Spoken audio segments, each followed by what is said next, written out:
구체적으로 네. 이 22쪽짜리 분량의 문건 안에 네. 어떤 내용들이 있는지 좀 살펴봐야 될 것 같습니다. 자, 앞서 오마이뉴스에도 보도가 좀 되고 그랬는데 박근혜 대통령, 박근혜라는 사람이 박근혜라는 인물이 대통령이 되어서는 안 된다라고 주장을 하기 위해서 네. 이 문건에 동참한 그렇습니다. 거다. 조순재가 이제 이렇게 볼 수 있는데 이유가 뭘까요? 여기는 이제 5가지 이유 정도가 나와요. 네. 이유가 굉장히 이 많습니다. 문건에 예. 이게 1조부터 22조까지 있는데 네. 중간중간에 왜 내가 박근혜를 반대하는가, 그래서 왜 이 녹취록을 작성하는가가 나오는데 그걸 전체로 쭉 취합해가지고 재정리를 해봤더니 한 5가지 정도의 이유가 나오는. 첫 번째로는 박근혜가 스스로 판단할 능력이 없다는 거예요. 어른인데. 그래서 완전히 측근의 꼭두각시일 뿐이다. 그렇기 때문에 한 나라를 이끌 만한 그런 능력이 도저히 없다. 이런 얘기를 합니다. 1쪽에 이런 얘기를 합니다. 자기가 박근혜와 업무를 하면서 지내보면 완벽히 꼭두각시예요. 지금은 능력이 좀 생겼는지 모르겠지만 그 당시만 해도 완벽하게 아무것도 몰라요. 아무것도 능력 없는 것이 뭘 하겠다고 설치어 되는지 이렇게 이제 시작을 하는 거예요. 예. 그다음에 이 완벽하게 꼭두각시라는 표현이 3차례에 걸쳐서, 그러니까 2쪽에도 나오고 20쪽에도 이렇게 나옵니다. 100% 꼭두각시였습니다. 이런 표현이 나와요. 네. 그리고 나한테 뭔가를 물어보면 이렇게 쏙닥거려주면 그게 한자도 틀림없이 그대로 말을 하게 된다. 이런 표현도 나오고요. 한나라당 당대표 한다고 설칠 적에 누구하고 만나서 무슨 얘기 어떻게 할지 거꾸로 나에게 다 물어볼 판이었다. 이런 얘기를 하는 거예요. 그러니까 박근혜 대통령이 한나라당 대표를 할 때 오히려 조순재한테 물어보고 네, 뭔 말을 어떻게 해야 되느냐, 무슨 말 해야 되나요? 물어보고 검사 받고 네. 그 얘기를 했다 이거예요. 요즘 특검 조사에서 이른바 그러니까요. 정호성 파일에 네, 보면은 네. 최순실 씨가 네. 박근혜 대통령이 수석 비서관에 의해서 뭔 얘기를 어떻게 할지를 그렇죠. 지시하는, 예. 제시하는 그렇습니다. 이런 게 예. 나오면 또 그대로 얘기되고. 예. 근데 그게 놀랍게도 예. 최순실한테만 그런 게 아니라는 거잖아요. 조순재와 박근혜 시대, 이게 1980년대 초반, 네. 중반 이런 시대이지 않습니까? 네. 더 멀리 올라가면은 70년대 네. 후반 시대이고, 예. 그러니까 그때부터 이런 상태였다라는 거죠. 네. 그리고 두 번째는 어떻게 있습니까? 두 번째는 이제 이 박근혜라는 인물 자체가 너무 미스테리하다는 거예요. 자기가 측근으로 그렇게 오랫동안 모시긴 했지만 네. 한마디로 너무너무나 인생살이가 미스터리해서 이런 사람이 대통령이 되면 나라 자체를 미스터리로 끌고 갈 것이다. 이런 표현이 나옵니다. 자, 19쪽에는 이런 표현이 나와요. 네. 그게 참 묘하다. 어. 이해 안 가는 인생살이가 많다. 박근혜는 이해 안 가는 스토리가 너무 많은 거야. 그러니까 이게 나라를 맡으면 어떻게 되겠어? 진짜 미스터리로 끌고 가는 거야. 이런 얘기를 그 말은 맞네요. 하는 거죠. 맞아요. 그러니까 이 조순재 2007년에 녹취록 읽어보면 예. 섬찟해요. 이게 녹취록의 19쪽에 거론이 되어 있습니다. 그다음에 세 번째로는 네. 박근혜가 어떤 부정한 일을 지시해놓고 그것이 잘못되면 책임을 전가한다는 거예요. 그것도 요즘 우리가 좀 보고 있잖아요. 보고 있는 모습이잖아요. 네. 근데 그때부터 그랬다고 이 조순재 씨는 얘기를 하는 겁니다.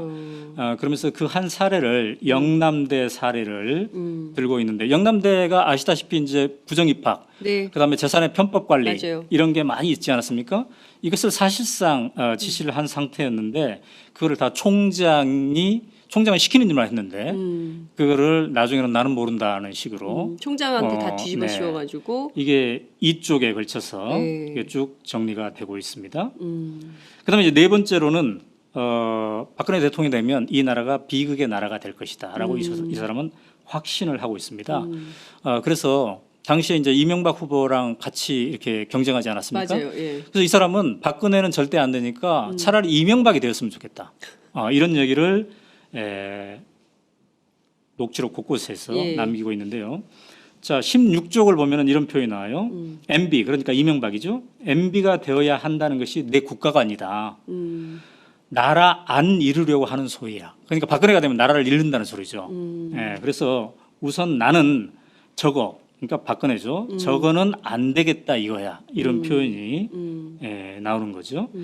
그다음에 MB를 제껴놓고 만약에 박근혜 대통령이 되면은 한 방에 가버린다. 이런 표현이 나옵니다. 예, 그러면 참 비극의 나라가 된다. 그러니까 너무 약점이 많기 때문에 네. 한 방에 갈 수 있다는 얘기예요.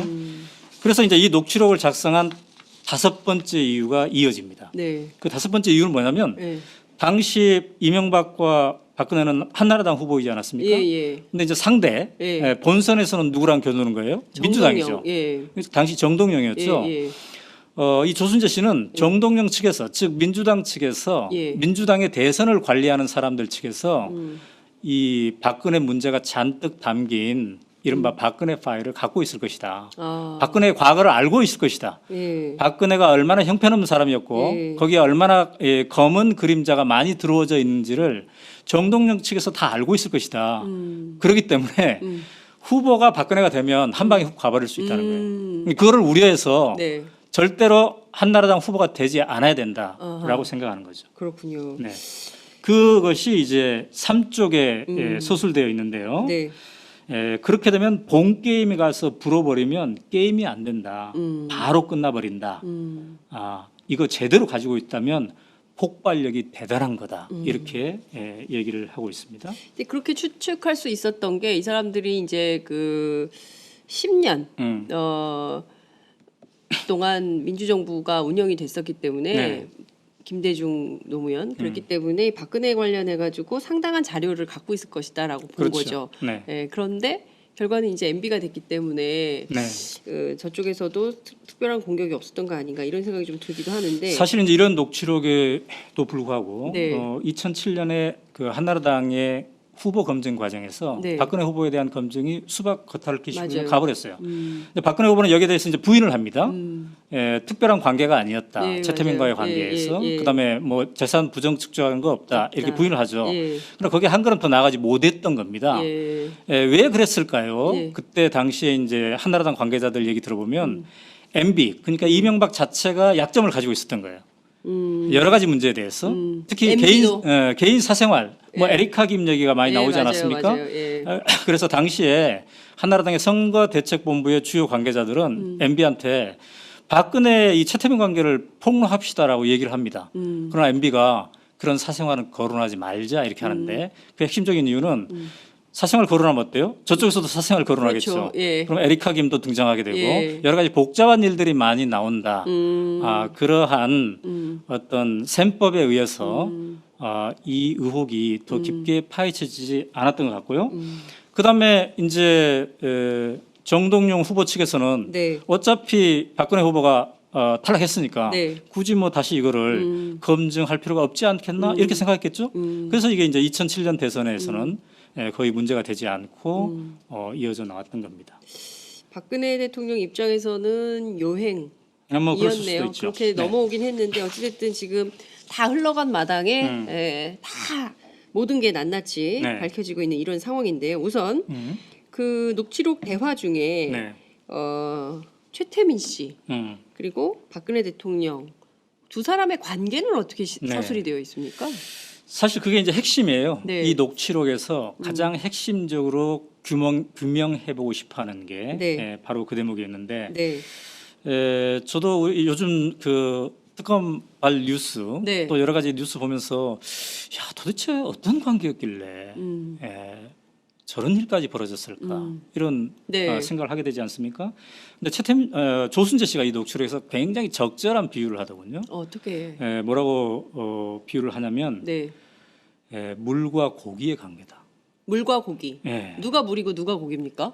최태민이 물이고 박근혜가 이제 고기라고 보는 거죠. 예. 자 14쪽에 이런 표현이 있어요. 질문자가 네. 녹취록에서 11.6 그러니까 1979년에 일어나는 11.6이죠. 11.6이 나자마자 박근혜 후보가 신당동으로 이사 가지 않았습니까? 그때도 최태민과 관계가 있었습니까? 라고 질문자가 물어보니까 14쪽에서 이렇게 답을 해요. 있다고 봐야죠. 계속 있었습니다. 어. 그 관계는 우리가 아는 말로 간첩 점조직 하듯이 둘의 관계는 끊임없이 고기가 땅에 있으면 물만 보면 찾아가듯이 딱 그런 관계다. 고기가 땅에 떨어져 있으면 물 있으면 그렇죠. 얼마나 얼른 가야죠. 얼른 가야죠. 예, 예, 그 관계였다. 예. 근데 그 관계가 물과 고기의 관계가 예. 간첩 점조직 하듯이 만난 관계였다는 거죠. 예. 그러니까 굉장히 은밀하게 네. 예, 만났다는 걸 이렇게 표현을 하는 거잖아요. 그러니까 신당동에서도 만났지만 네. 조순재 씨는 이제 최태민 씨의 집 당시 그게 역삼동에 있었다고 네, 하네요. 네. 예. 단층 기와집이었다고 합니다. 예, 예. 예, 이쪽도 찾아왔다고 합니다. 박근혜 씨가 이제 이거는 14쪽에 네. 예, 있습니다. 아마 정두원 의원은 전 의원은 이걸 가지고 19금 뭐 이렇게 얘기했던 것 같은데 네. 예, 제가 봤을 때는 뭐 한편으로는 그렇게 생각할 수도 있지만 그러나 두 사람이 얼마나 긴밀한 관계였나, 정말 물과 고기의 관계였나 이걸 이제 보여주는 것 같아요. 자, 찾아오게 되면은 은밀하게 만나야 될 거 아니겠습니까? 네, 네. 그래서 사람들 다 피하게 하고 눈에 안 띄게 하고 온다는 연락이 오면 다 피하고 집 안에 있는 사람들. 눈에 띄면 거부가. 왜냐하면 그 최태민 집에 식구들이 많았잖아요. 예. 최순실도 있었고 최순득도 있었고 최순영도 있었고 예. 많았어요. 최순실도 있고. 예, 그러니까 그래서 자기도 나도 마당에 있다가 집 뒤로 피해줬다. 박근혜가 온다고 하면. 예. 조순재도. 예. 그러면 박근혜가 방에 쏙 들어가고 예. 어느 방이요? 거기에 이제 그래서 이제 바로 그 방 얘기를 또 합니다. 어느 방? 이게 이제 14쪽에 이게 있는 건데 예. 이 14쪽이 바로 이제 이쪽인데요. 예. 여기에 이제 방과 관련된 얘기? 방과 관련된 그 골방에 대한 얘기가 예. 이렇게 그게 한두 평 정도 되는 예. 방이었다고 이렇게 얘기하는데 예. 자, 조순재 씨는 말이죠. 그 골방에서 네. 박근혜 최태민 씨가 단둘이 3시간이나 4시간 정도 있었다고 합니다. 자, 14쪽에 구체적으로 이런 표현이 나와요. 네. 3시간, 4시간 안 나오고 둘이 있는데 그 골방이 요만한 거야 이런 표현을 해요. 이 방이 좀 좁고 길다. 한두 평 정도 되는. 둘이 들어갔다 하면 3시간, 4시간 있는데 밥은 먹어야 되죠. 밥은 문간에 갖다 놓으면 영감이 들고 들어가서 자기네들끼리 먹고 이렇게 영감은 최태민 씨를 얘기하는 거죠. 예. 예.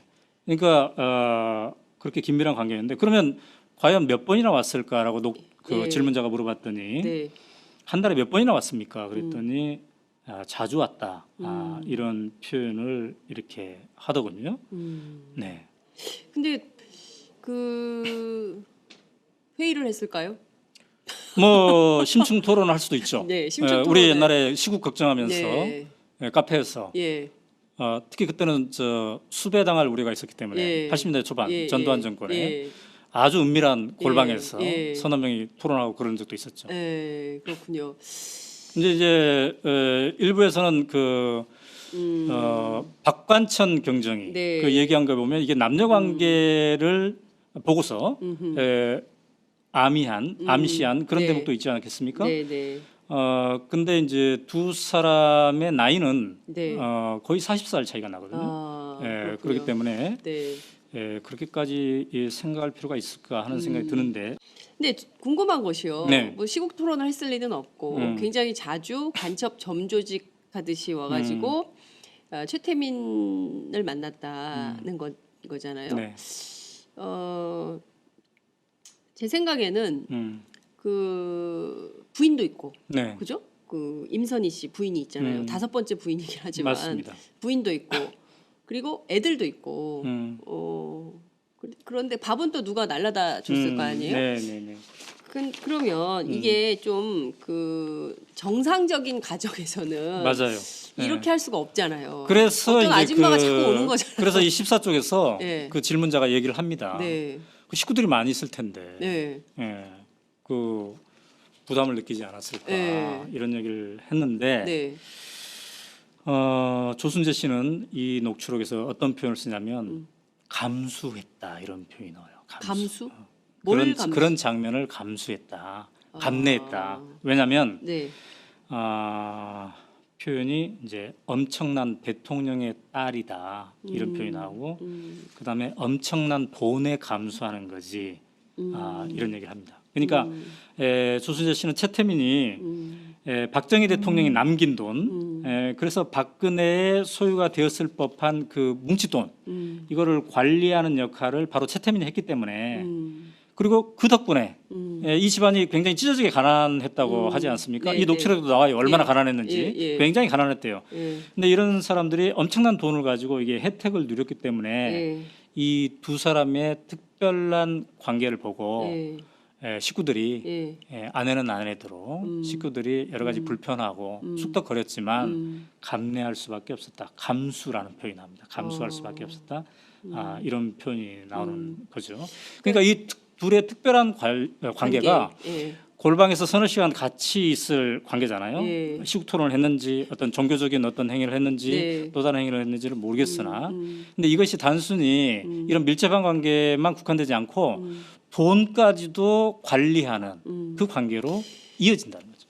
정두원 전 의원이 그 팟짱에 출연을 해서 했던 얘기의 핵심은 네. 그 유경수 여사 사후에 네. 그 최태민 씨가 박근혜 대통령에게 접근을 해서 그 꿈에 네. 나왔다 유경수 여사가 뭐 이러면서 접근을 해가지고 실질적으로 박정희 전 대통령 사후에 그러니까 이제 그 이를테면 그 집무실에 있었던 돈 이외에 네. 박정희 전 대통령의 이른바 통치자금 뭐 이런 것까지 다 포함해서 누가 문을 열어줬겠냐. 그러니까 청와대에서 문 열어서 그 돈을 가져갈 수 있게 한 사람은 박근혜 대통령이다. 이런 얘기를 했거든요. 네. 그러니까 최태민 씨 일가가 아주 오래전부터 이른바 박정희 전 대통령의 통치자금 플러스 알파 그러니까 박근혜 대통령을 그렇죠. 통해서 그런 걸 다 관리했다. 이런 주장을 했습니다. 그 네. 문건에도 그런 내용이 나옵니까? 네. 일단 그때 이제 그 구국 봉사단 네. 혹은 구국 선교단, 네네. 한마음 봉사단 이게 다 같은 이름이에요. 네. 시기별로 이름을 이제 바꿔가는데 이때부터 조순재 씨는 이 녹취록에서 돈천지였다고 그래요. 집안이. 돈천지. 집안이. 감당해낼 수 없는 돈천지였다. 예. 18쪽에 이런 표현이 나오네요. 그땐 돈천지지. 돈 많았어. 우리나라 재벌들이 다 냈어요. 그러니까 요새 예. 그 미르재단, 예. K스포츠재단 뭐 예. 이런 것에 재벌들이 예. 헌납하는 예. 객출해서 내는 그런 거랑 똑같은 장면이 그때도 있었던 거예요. 그러니까 그때는 예. 구국봉사단의 예, 이름으로 그렇죠. 돈을 낸 거고 예. 재벌들이. 그때 당시에 이제 박근혜는 총재, 예. 그다음에 최태민은 명예- 비선실세. 비선실세. 예. 뒤에서 어. 이렇게 하면서 실질적으로 다 조종하는. 예. 자, 그래서 질문자가 이렇게 얘기합니다. 18쪽에서 구국 선교단 돈 관리는 누가 했습니까? 네. 조순재의 답은 돈은 철저히 최가 다 관리했습니다. 최태민. 근혜가 그렇게 시키고 절대로 누구 맡기지 말라고 했다. 그네가. 다른 사람. 절대 누구 맡기지 말고. 조순재 씨는 그 파일에서 박근혜 대통령을 근혜라고 근혜라고 부릅니까? 표현합니다. 아, 예, 근혜. 예. 그래서 이제 정말 박근혜는 왜 최태민에게 이렇게 돈 관리까지 맡겼을까? 그래서 질문자가 이게 정말 이해가 안 된다. 이러니까 최태민은 7쪽에서 자기도 불가사의다. 정말 불가사의한 점이 많다. 이렇게 얘기하면서 나름대로 분석을 8쪽에서 합니다. 네. 첫째, 박근혜가 누구한테 믿고 할 데가 없었다. 그다음에 JP하고도 등졌잖아요. 그럽니다. JP는 김종필을 얘기하는 겁니다. 전 국무총리였고 사촌 형부가 되는 거죠. 네. 박근혜에게는. 그리고 당황하기도 하고 돈이 많으니까 당황하겠죠. 네. 또 그리고 능력도 안 되고 경험도 안 되고 사회 경험이 전무하지 않습니까? 이런 표현을 합니다. 그러니까 사회 경험이 전무하고 네. 외롭고 함께 해줄 사람도 없는 상태였고 그다음에 그런 상태에서 조순재 씨는 이렇게 이어가는데 둘의 관계는 끝없이 험악한 관계였기 때문에 험악한 관계. 돈까지 맡길 수 있었다. 그러니까 이제 이런 표현이 나와요. 우리 속된 말로 뭐 끝없이 험악한 둘의 관계이다 보니까 돈이 몽창 굴러왔다고 봐야지. 그건 관리 차원도 있고 복합적인 여러 요인이 있겠지 이런 표현합니다. 그러니까 미스테리한 관계를 험악한 관계라고 얘기한 그런 거라고 볼 수가 있겠습니다. 자, 그래서 이렇게 하니까 이제 질문자가 묻습니다. 네. 참 묘하다. 어떻게 돈까지 많아요? 어떻게 그렇게 마음을 한꺼번에 살 수 있었을까? 네. 그래서 질문자가 이렇게 물어요. 최태민은 참 대단한 사람이었습니까?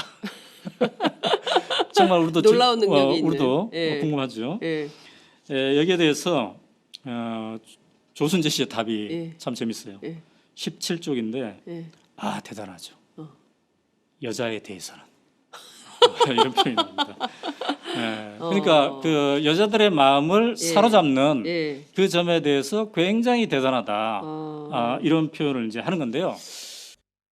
근데 이제 이 대목과 관련해서 사실 그 김재규의 중앙정보부가 네. 요즘으로 따지면 중앙정보부는 이제 국정원이라고 볼 수 있죠. 국가정보원이죠. 네, 국가정보원. 김재규의 중앙정보부가 당시에 최태민과 박근혜의 관계 문제점을 인지하고 네. 1979년에 그러니까 11.6 사건이 나기 직전에 네. 본격 조사를 합니다. 그래서 보고서를 작성하는데 네. 바로 그 보고서가 이제 이 보고서예요.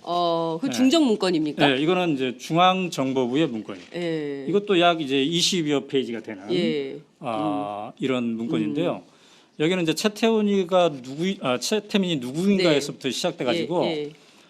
각종 비리 사항들 아. 그리고 여자 관계들 예. 이런 최태민의 여자 관계. 이것도 이제 나오는데 예. 조순재 씨가 여자에 대해서는 참 대단하지 않았습니까? 이렇게 얘기하잖아요. 네. 근데 그 대목을 암시할 수 있는 해석이 될 수 있는 네. 그게 이제 여기에 나와요. 어떻게 나와 있습니까? 중앙정보. 거기? 근데 제가 이제 말로 옮기기에는 너무 민망해요. 참 민망한 그런 것들이 많은데 오늘은 조순재 녹취록에 대해서 얘기하기로 했기 때문에 이건 나중에 따로 한번 해볼 수가 별도로, 있는데 제가 보니까 이 녹취록이 작성된 시점에서 최태민 씨는 66세였어요.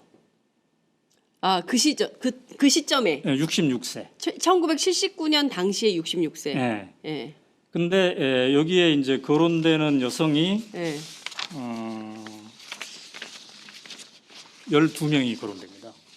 12명이 거론되는데 이 중에 제일 나이가 많으신 분이 51세 당시. 그다음에 제일 나이가 어린 분은 이제 27세.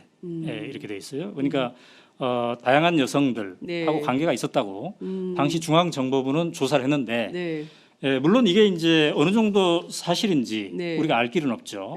굉장히 오래된 시간이고 또 이 중앙정보부의 조사를 재검증할 수 있는 방법은 없단 말이죠. 그러나 당시에 중앙정보부가 만든 이 파일을 보면은 오늘날 이 여자 문제 빼고 이 각종 비리, 사기 이런 인사청탁, 뭐 인사 개입 이런 것들을 보면은 우리가 요즘 뉴스에서 최순실이 국정농단을 하면서 겪었던 그 모든 것이 여기 다 담겨져 있습니다. 그 모든 사례들이. 그래서 당시에도 박근혜를 앞세우고 최태민은 이른바 비선실세가 되어서 뒤에서 이런 행위를 했다고 봐야 되지요. 어쨌든 주한미 대사관이 2007년 한나라당 경선 때 혹시 박근혜가 대통령이 될지도 모르니까 본국에 보고를 하지 않습니까? 부대사가 보고를 해요. 이게 위키리크스를 통해서 최근에 우리에게 이제 알려지기 시작했는데 그때 어떤 표현을 쓰냐면 최태민이 박근혜 몸과 마음을 완전히 지배했다. 이런 표현이 나오죠. 요거를 우리는 액면 그대로 잘 이해가 안 되지 않습니까? 그러나 이게 역사적으로 이 조순재 녹취록을 쭉 보다 보면은 이게 어떤 정황을 얘기하는 것인지 이게 우리에게 이제 알려지게 되는 건데요. 이제 제가 볼 때 이 역사를 거슬러 보니까 분명한 것은 박근혜가 첫 만남에서부터 최태민에게 빠져든 건 사실입니다. 왜냐하면 최태민이 처음으로 이제 접근한 게 1975년 2월경에 당시 유경수 여사를 잃고 외롭게 있는 박근혜에게 편지를 쓰지 않습니까? 자기 꿈에 유경수 여사가 나타나서 너를 도와달라고 했다. 그녀를 도와달라고 했다. 그래서 3번이나 편지를 쓰는데 그래서 이 편지가 박근혜의 마음을 움직여서 결국 만나는데 그게 3월 6일 날 만나거든요. 당시에 1975년 2월 달에 편지 썼고 이제 3월 6일 날 만나는데 근데 놀라운 건 뭐냐면 한 달 보름도 안 돼서 네. 첫 만남 있는 지 한 달 보름도 안 돼서 네. 최태민이 이른바 구국 선교단을 박근혜 후원으로 만들고 거기에 총재가 됩니다. 그러니까 우리가 생전 모르는 사람, 네. 40세 나이가 차이 나는 사람, 네. 그동안 인사도 못했던 사람인데 예. 만났는데 한 달 반 만에 예. 전국 조직인 예. 구국 선교단을 만들어서 당신이 총재하시오. 내가 후견하겠습니다. 이런 얘기를 할 정도면 한꺼번에 확 빠져들었다고 볼 수가 있겠죠. 모르겠어요. 일반 상식으로는 자, 그리고 또 하나 도무지, 분명한 건 뭐냐면 이해할 수가 없어서. 분명한 거는 조순재 씨도 네. 그렇게 가까이 있었던 조순재 씨도 참 미스테리다. 왜 그럴까? 이런 얘기를 막 하잖아요. 네, 네. 그 힘이 어디서 나올까? 네. 도대체 네. 박근혜 뭘 알고 있길래 그렇죠. 어떤 힘을 움직였기에. 예. 근데 분명한 것은 예. 이런 최태민은 1994년에 죽습니다. 그러니까요. 뭐 설이 많아요. 예. 왜 죽었는지. 예. 겉으로는 심장마비인데 뭐 또 다른 설, 뭐 타살설 여러 가지가 있습니다. 어쨌든 죽어요. 근데 이때 죽고 나서 이 박근혜 관리를 그동안 최태민이 해왔는데 네. 그 힘이 고스란히 이제 최순실로 승계가 된다는 거예요. 예. 예. 근데 이제 들리는 말로는 최순득하고는 친구잖아요. 네. 나이가 같잖아요. 네. 박근혜 대통령하고. 그런데 그 동생인 최순실 씨가 어떻게 또 그렇게 힘을 갖게 되었을까? 그것도 미스터리예요. 그것도 미스터리예요. 그 형제가 그러니까 남매가 많이 있는데 네. 자매가 많이 있는데 예. 왜 유독 그 중에서 최순실이었을까? 그러니까 의붓이 형제까지 포함하면 네 남매죠. 네. 딸이. 예. 근데 왜 하필 최순실이었을까? 예. 예. 어쨌든 제 생각에는 최근에 최순실의 이 국정농단 사건을 보면서 이 조순재 녹취를 통해서 역사를 거슬러 올라가 봤더니 네. 최태민이 박근혜에 대해서 가졌던 힘을 고스란히 최순실이 갖게 되었다는 거죠. 그러니까 이게 단절이 안 된 거예요. 네. 그러니까 아버지가 죽고 딸로 그대로 간 거예요. 예. 그래서 중앙정보부가 조사한 이게 네. 아마 우리 특검이 조사하는 거랑 굉장히 비슷할 거예요. 예. 그 그러니까 유형들이.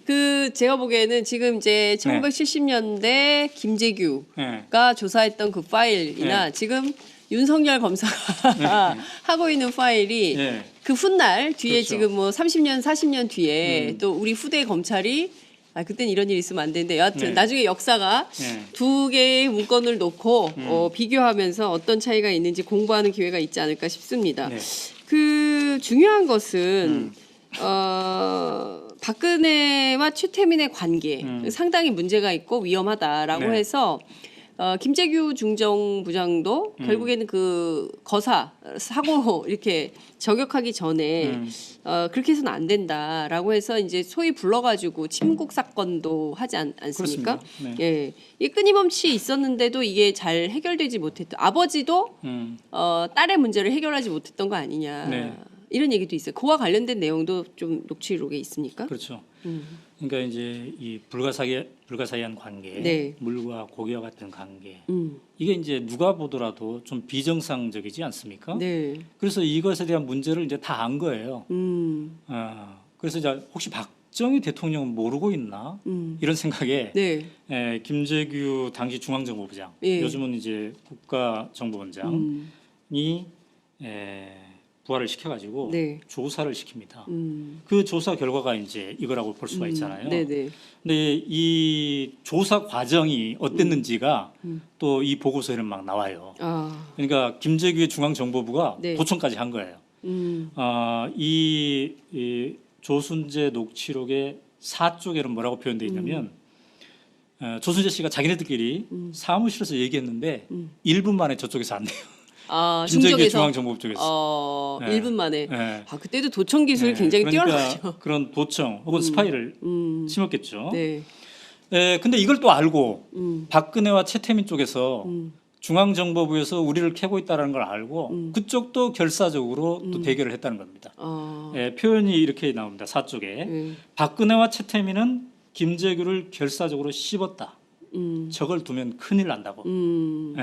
그러니까 두 세력 간에 이제 갈등이 그러니까 이를테면 이런 거네요. 겁니다. 최태민과 박근혜가 한편, 그리고 이제 중정. 그렇죠. 이렇게 해서 서로 싸우는 거죠. 네, 예, 네. 서로 죽여야 된다고 생각하는 네. 건가요? 이 지금의 그 박근혜 청와대에서도 예.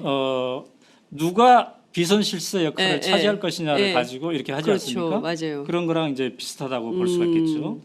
어쨌든 그런 과정을 통해서 바로 이 이제 보고서가 만들어지는 건데요. 이 보고서를 이제 박정희 대통령이 어쨌든 구도로는 듣고 네, 정말 사실인지 믿기지 않잖아요. 네. 그래서 이른바 이제 친국을 합니다. 예, 불러요. 왕이 예. 직접 예. 전에 이제 자기와 관련된 예, 친족이나 부하나 특별한 이 관리를 이제 이른바 조사하는 거잖아요. 예, 근데 그 자리에서 예, 중앙정보부의 국장도 배석하고 그랬는데 이 조순재 녹취록에 의하면 네, 네. 중앙정보부가 다 조사를 했는데 그 자리에서는 증거를 못 낸다는 거예요. 왜요? 그러니까 자기네들이 조사한 증거를 다 제시하면 박근혜는 그 자리에서 맞아 죽을 것이다. 아, 아버지한테. 예, 이런 생각을 이제 한 거예요. 예, 그다음에 또 한편으로는 예, 여기에 이런 표현이 나옵니다. 자식 이기는 아버지 없지 않습니까? 그러니까 자기네들이 증거를 제시했는데 네, 우리 그네한테 물어보니까 이게 사실이 아닌다고 하는데 너는 왜 거짓 정보를 가지고 이렇게 얘기하느냐 하면 작살나는 거예요. 이 중앙정보부 조직이. 예, 그러니까 이러지도 못하고 저러지도 못하니까 애매하게 예, 예. 이거를 이제 버무렸겠죠. 그래서 여기서 이제 진실 고백을 하면 오히려 그렇죠. 나한테 그게 그 해가 있을 수 있기 때문에 차라리 그냥 없는 걸로. 그런데 바로 예. 이 자리에서 예. 박정희 대통령이 우유부단한 모습을 보였기 때문에 10월 11.6 사건이 일어난 겁니다. 김재규가 총으로 이제 쏴서 죽이는 거죠. 예. 물론 김재규의 육성 녹음 최후 예. 진술서를 지금 들어보면 예. 자유민주주의를 지키기 위해서 나는 독재자를 쐈다 예. 이렇게 얘기하는데 예. 그 이후에 여러 가지 근거 중에 하나가 바로 예. 이 최태민 박근혜 관계에 대한 얘기를 하고 있는데요. 그게 항소 이유서에 네. 분명히 네. 적혀 있습니다. 항소 이유서에는 이렇게 적혀 있어요. 피고인 그러니까 김재규죠. 이런 비위 사실들 가지고 다 보고를 했는데 이런 일을 아무도 문제 삼는 사람이 없어서 자기가 박근혜 대통령에게 직접 보고를 했다. 그런데 대통령이 뭐 정보부에서 이런 것까지 하냐 이렇게 반문을 했대요. 그래서 놀랬다는 거죠. 자기 딸을 보호하려고 그런 거죠. 이런 대통령 태도를 보고 놀랬다는 거예요. 그래도 이제 사실을 알렸더니 자기가 직접 조사하겠다, 친국하겠다 해서 했는데 제대로 안 됐다는 거예요. 그런데 이 친국을 통해서 말이죠. 무슨 일이 발생했냐면 전에는 최태민이 구국 선교단의 총재였고 네. 박근혜는 그냥 후견인이었어요. 예. 근데 이 친국을 통해서 그래 그럼 박근혜 네가 공개로 나서라. 그래서 박근혜 총재를 하고 네. 최태민을 비선실세로 만든 거예요. 최태민은 뒤로 빠진 거예요. 이 친구가 그랬더니 예. 문제가 계속됐다는 거예요. 예. 그래서 김재규가 자기의 항소 이유서에서 나는 왜 총으로 쏘았나 그 항소 이유서에서 예. 바로 그게 그렇게 얘기를 합니다. 주변의 비위에 대하여 아무도 문제 삼지 못하고 또 대통령 자신도 그에 대한 판단을 그르치고 있다는 판단을 했다. 그래서 더 이상 안 되겠구나 이런 판단을 결심하는데 중요한 게 됐다는 거죠. 어쨌든 박근혜는 박정희 대통령 직접적으로는 1979년 10월 26일 밤에 궁정동 청와대에서 이른바 연회를 하다가 네. 김재규의 총에 맞아 죽었지만 이 배경적 원인을 따져보면 딸 박근혜와 최태민의 이 미스테리한 관계 이게 함께 있는 거죠. 이게 그 한편의 대하 드라마, 네. 대하 소설을 읽는 것 같은 느낌이 듭니다. 그러니까 시간은 한 48분 정도 흘렀는데 여러분은 어떠십니까? 이게 뭔가 좀 정말 가슴 아픈 슬픈 우리 현대사 독재자로부터 파생된 그리고 독재자의 딸로부터 파생된 이 역사가 지금까지도 오고 있다는 생각이 좀 드는 건데요. 그 뒤에 박정희 사후에 전두환, 노태우는 좀 이 네. 고리를 끊어야겠다고 생각하진 않았을까요? 그러니까 이게 심각한 내용도 게 있어요? 예. 심각한 게 예. 박근혜 대통령은 12.6으로 세상을 떠났는데 박정희. 박정희랑 예. 김재규 중앙정보부도 부장도 사형 집행을 당했는데 네. 박근혜 최태민의 관계는 계속됐다는 거예요. 그렇게 문제 삼고 그렇게 단절하려고 했던. 근데 그 후에 이제 군사 쿠데타로 전두환이 대통령이 되지 않습니까? 그렇습니다. 한때 전두환은 집권 초기에 좀 분리시키려고 했어요. 최태민을. 그래서 전두환이 박근혜로부터 네, 전두환이 그 최태민을 강원도 군부대로 보냅니다. 한두 달. 군부대? 네. 예. 그게 이제 13쪽에 나와요. 예. 박통 죽고 나서 전두환이가 군부대를 보내고 그랬는데 그러나 본격적으로 그네는 절대 건드리지 않았다. 신성시했다. 전두환이 그네를 그네는 신성시했다. 절대 건드리지 않았다. 예. 그 친구들이 재산 관계니 이런 거 조사한 거 없어요. 그때 조사를 했으면 많이 나왔을 텐데 이렇게 13쪽에 적고 있습니다. 그러니까 전두환의 입장에서는 최태민을 잠시 군부대에 한두 달 갖다 두면 좀 격리도 되고 그러면 또 이제 멀어지지 않을까 이런 생각을 했는데 그렇지 않았다는 거고요. 그다음에 전두환의 입장에서는 박정희 대통령 하면은 자기의 이제 군의 네. 선배이기도 하고 네. 굉장히 자기가 존경하는 이런 사람이었잖아요. 그의 딸 얼마나 또 이게 신성시했겠습니까? 그래서 함부로 대하지 못하는. 노태우 때도 마찬가지였죠. 아까 그 가계도 보여줬습니다만 이 가계도는 잘 그렸는데 그 어떠한 후의 액션도 하지 않았던 거죠. 그렇기 때문에 우리가 아까도 얘기했지만 11.6 사건이 벌어져서 전두환 대통령이 돌아가신 다음에 청와대 금고에 약 6억 원에 달하는 돈이 있었다고 하지 않습니까? 네. 이게 조순재 녹취록에도 이제 언급돼 있습니다. 그다음에 또 뭐 스위스 은행에 50억 네. 이런 얘기도 또 언급돼 있어요. 네. 이거는 이제 전후 관계를 우리가 좀 더 조사해 봐야 되겠습니다만 예. 이런 뭉칫돈 이야기가 거론이 되는데 네. 이 돈의 향방에 대해서 전두환 노태우 정권은 전혀 건드리지 않았어요. 그냥 놔둔 거죠. 그래서 그럼 그 돈이 어디 갔느냐? 네. 이걸 이제 요새야 우리가 관심을 갖고 찾고 있는 있잖아요. 거죠. 예. 거기에 대해서 이제 이 조순재 녹취록은 그쪽에다가 이렇게 적고 있습니다. 전부 계집애들이, 그러니까 최태민의 딸들을 얘기하는 거죠. 계집애들이 다 사돈의 8촌까지 전부 분산시켜 왔다 갔다 정신이 없었어요. 그러니까 최태민의 그 가계도 아까 보지 않았습니까? 그 가계도에서 가계도를 한번 다시 보여주세요. 그 사돈의 8촌들, 예. 그 사람들까지 재산을 분산시켰다.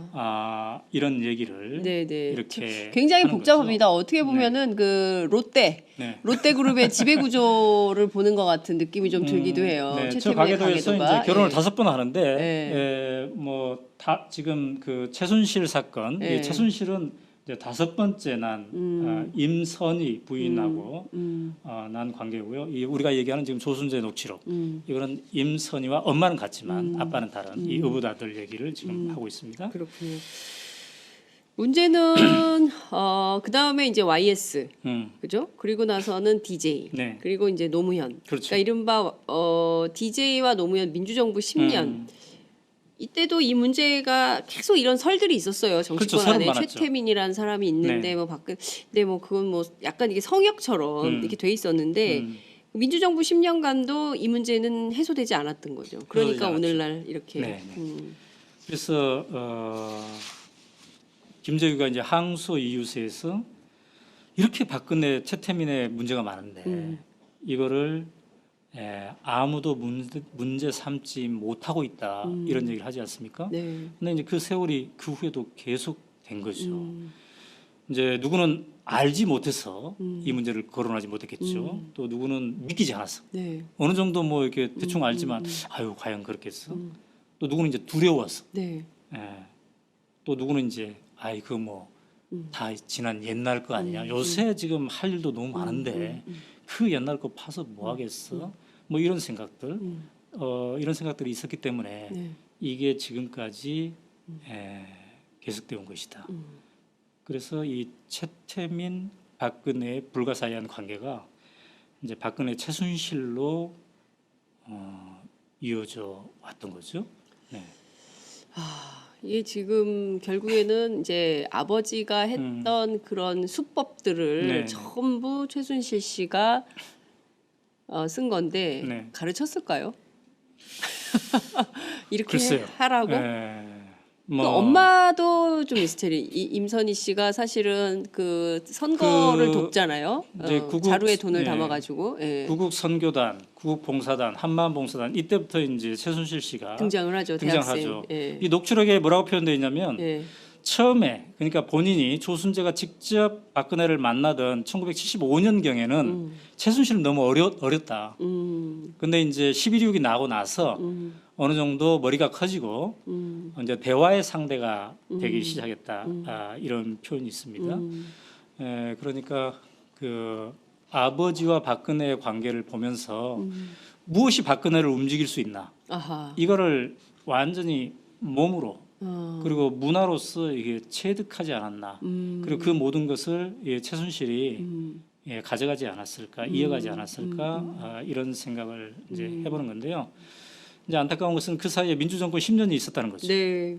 이런 문제들에 대해서 경각심을 가지고 할 수도 있었을 터인데 뭐 과거사 진상 규명 이런 것도 있지 않았습니까? 네. 그런데 이 문제는 덮어져 왔었고 아마도 그런 부담감도 있었을 것 같아요. 이제 박근혜는 박근혜가 아니라 네. 박정희의 딸 이렇게 그렇죠. 통하지 않았습니까? 예. 그리고 이제 박정희 정권, 박정희는 곧 우리 사회의 어떤 보수의 본산과 같은 네. 그런 건데 그 다 지난 옛날 이야기를 파헤쳐서 괜히 보수를 건드릴 필요가 있느냐. 그래서 이른바 정치 보복이라는 소리를 들을 필요가 있느냐. 사실 김대중 대통령이 그런 그 부담감을 늘 얘기하지 않았습니까? 네. 정치 보복을 해서는 안 되겠다 네. 이런 생각을 많이 얘기했는데 본인이 이거를 분명하게 규명하고 싶지 않아서가 아니라 당시에 우리의 힘의 균형이 그 옛날 얘기 파헤치면 너희들 그렇게까지 파헤칠 거야? 정말 우리의 보수를 이렇게 건드릴 거야? 이런 것에 대한 이게 정치 보복이다. 그래서 거기에 대한 역작용, 그 역작용을 받아들일 만큼 이른바 진보 진영 혹은 민주 진영의 힘이 당시에 굳건하지 못했다. 이걸 또 반증한 게 아니겠습니까? 네. 그 말씀을 주신 대로 이른바 박정희 신화. 네. 그 사실은 그 이 이른바 이제 최순실 게이트가 열리기 전까지만 하더라도 네.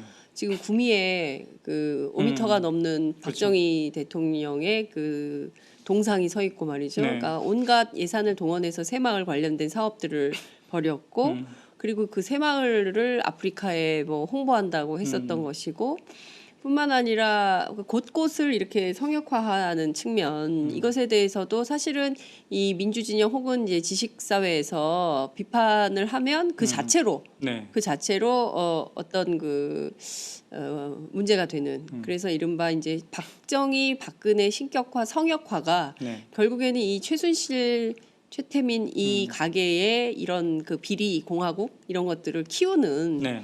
우리 인식의 문제 맞습니다. 이런 것도 좀 짚어봐야 될 것 같아요. 그래요. 그래서 특히 조순재 녹취록을 다시 한번 읽으면서 네.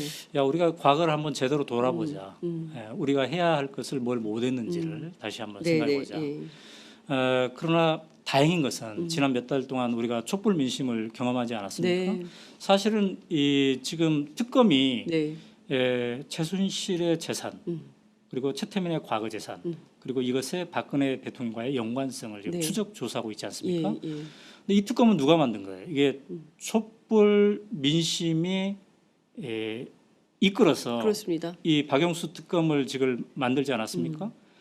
그러니까 굉장히 우리가 지금 역사적인 순간에 서 있는 것 같아요. 특히나 이 조순재 녹취록을 읽어보면 네. 읽으면 읽을수록 이 박영수 특검이 촛불 민심이 만들어놓은 박영수 특검이 얼마나 절실한 것인가. 네.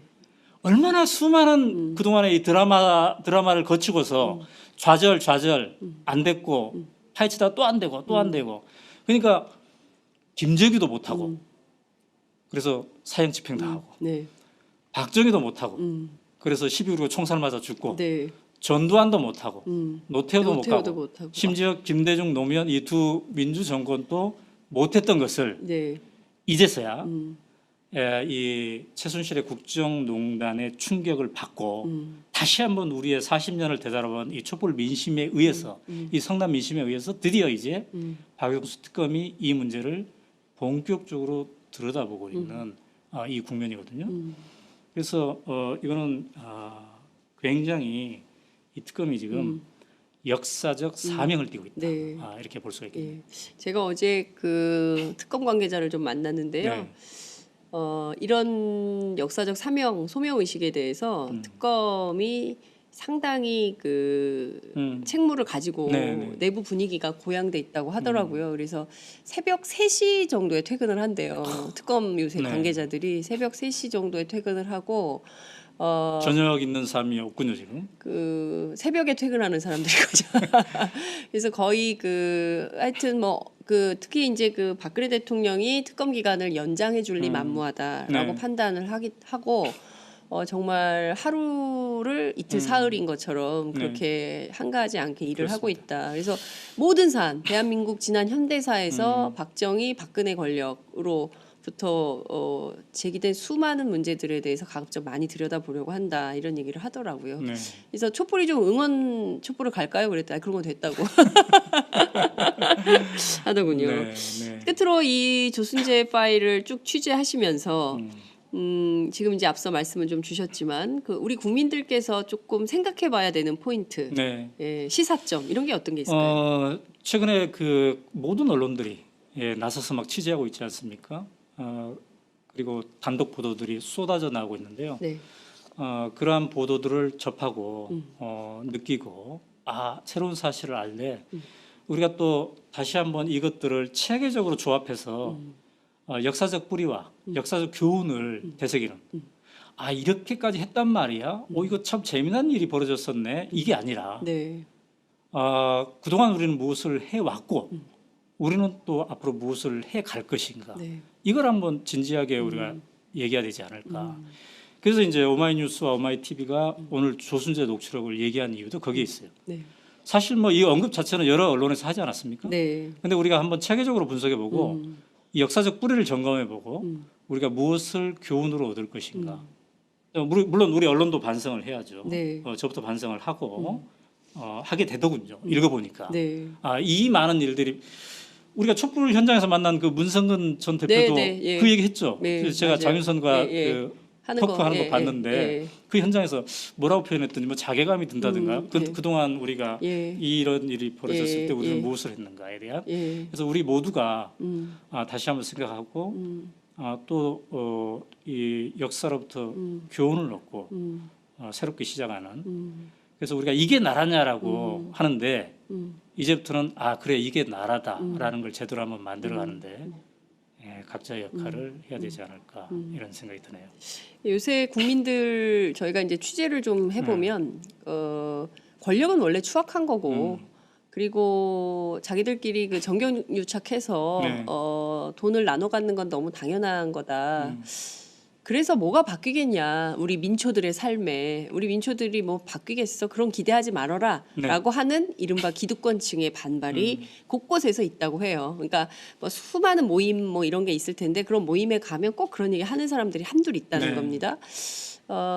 그러면 안 되겠죠. 그렇죠. 예, 네. 1, 2월 국회에서 개혁 입법들 많이 만들어서 이번에는 반드시 바뀐다. 그렇습니다. 적폐가 청산된다. 이 역사를 네. 새로 써야 된다. 그리고 우리가 예. 주말에 촛불을 지금 10차 정도 네. 계속 이번 주 중계하면서 11차입니다. 예. 계속 중계하면서 늘 중심에 두었던 게 뭐냐면 정치권에 이걸 넘겨서는 안 된다. 이 시민의 힘이 네. 이 촛불 민심이 중심을 잡고 계속 이끌어 나가는 역할을 해야 된다. 이 얘기를 하지 않았습니까? 네네.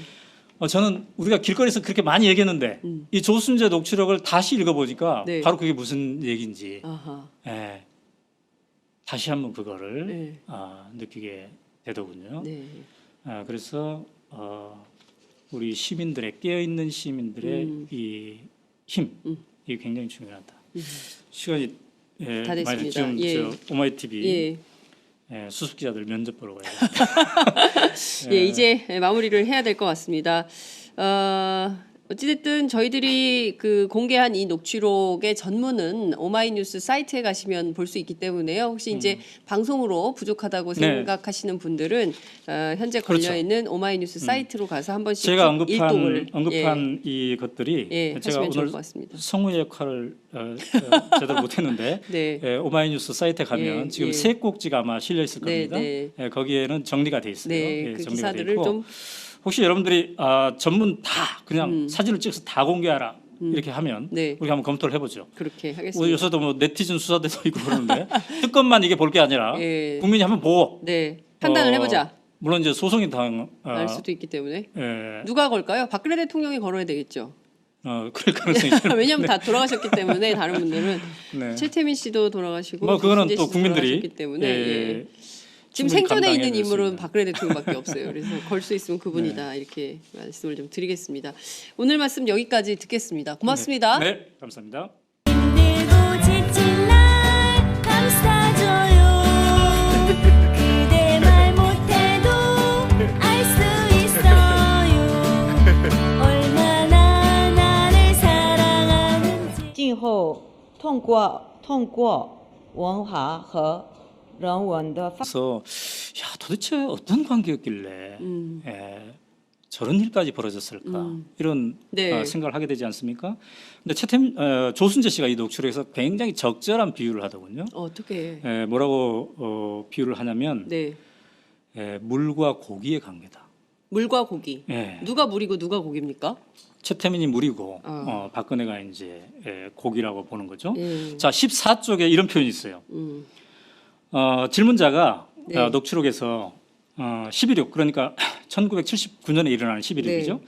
11.6이 나자마자 박근혜 후보가 신당동으로 이사 가지 않았습니까? 그때도 최태민과 관계가 있었습니까?라고 질문자가 물어보니까 14쪽에서 이렇게 답을 해요. 있다고 봐야죠. 계속 있었습니다.